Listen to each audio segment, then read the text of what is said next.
Content ক্রিয়েটরের আগে আমি 2015 সালের থেকে ছাত্র দলের রাজনীতিতে জড়িত আছি। নীলফামারী সরকারি কলেজ ছাত্র দলের সদস্য ছিলাম এবং জেলা ছাত্র দলের সহ দপ্তর সম্পাদক ছিলাম।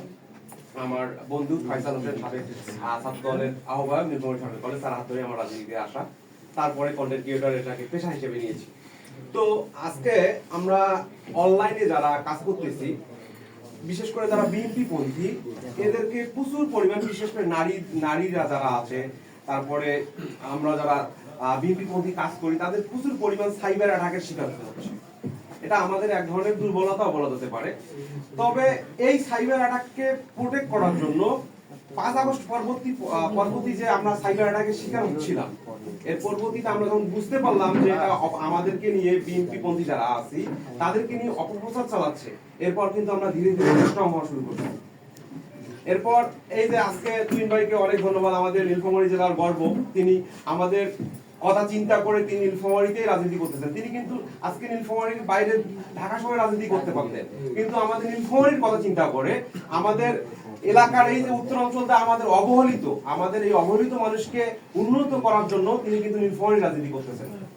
তো তিনি এই যে সাইবারের যে বুলিং বা সাইবার যে আমাদের যারা ইন্টারনেটকে ব্যবহার করে দেশকে অপপ্রচার থেকে রুখে দেওয়ার জন্য যে ব্যবস্থা, তিনি বুঝতে পারছেন যে এই জন্য আমাদের যারা কন্টেন্ট ক্রিয়েটর আছি বা অনলাইনে যারা কাজ করি, আমাদেরকে তিনি পরামর্শ দেওয়ার জন্য এবং আমাদের মতামতগুলো শোনার জন্য ডাকছেন। এজন্য তাকে আমার অন্তরের অন্তর থেকে ধন্যবাদ। তো আমার পরামর্শ হচ্ছে, পরামর্শ বলতে পারে, পরামর্শ বলতে হয়তো ভুল হতে পারে, আমার মতামত হচ্ছে যে নীলফামারী জেলাকে উন্নত করতে আমাদের তুহিন ভাইয়ের বিকল্প নাই। তুহিন ভাই কেন বিকল্প নাই? কারণ তুহিন ভাই এমন একজন লোক, তার কিন্তু ভাই নীলফামারীতে রাজনীতি করার প্রয়োজন ছিল না। নীলফামারী মানুষের উন্নয়নের করার জন্য তার যদি তিনি ব্যক্তিগত স্বার্থে কাজ করতেন, তাহলে কিন্তু নীলফামারীতে আসা রাজনীতি করার দরকার ছিল না।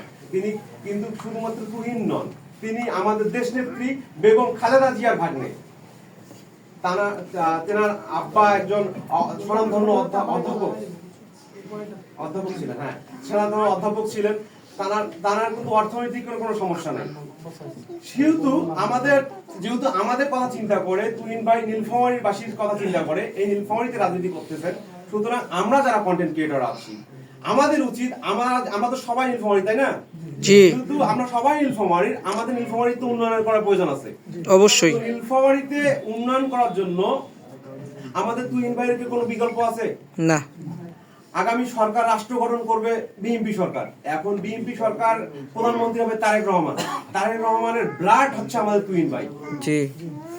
তো এই যে আমাদের অবহেলিত নীলফামারী জেলাকে উন্নয়ন করার জন্য আমাদের তুহিন ভাই কিন্তু বিকল্প নাই। অনেকেই অনেক অপপ্রচার চালাচ্ছে, বিশেষ করে আমাদের নীলফামারীতে প্রচুর পরিমাণ বড় অপপ্রচার চালাচ্ছে।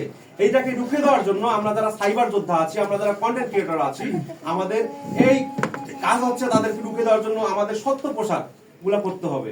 আমাদের তুহিন ভাই কেন্দ্রিক এবং বিএনপি কেন্দ্রিক যে সত্যগুলো আছে, আমাদের অপপ্রচার করার দরকার নাই। আমরা যে সত্যগুলো আছে, আমাদের কাজগুলো করতে চাই। এই যে কিছুক্ষণ আগে ভাই আমাদের বিএনপির যে 7 দফা দিল সাইবার সিকিউরিটি নিয়ে, অন্য কোনো দল দিছে কি?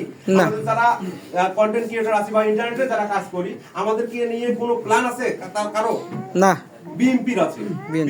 বিএনপি একটা গণমানুষের দল, প্রত্যেকটা জনগণকে নিয়ে, প্রত্যেকটা শ্রেণী পেশার মানুষকে নিয়ে বিএনপি চিন্তা করে।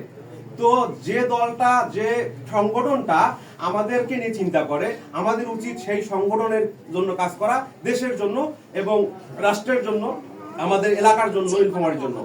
তো ধন্যবাদ সকলকে, ধন্যবাদ তুহিন ভাইকে আমাদেরকে ইনভাইট করার জন্য। ধন্যবাদ।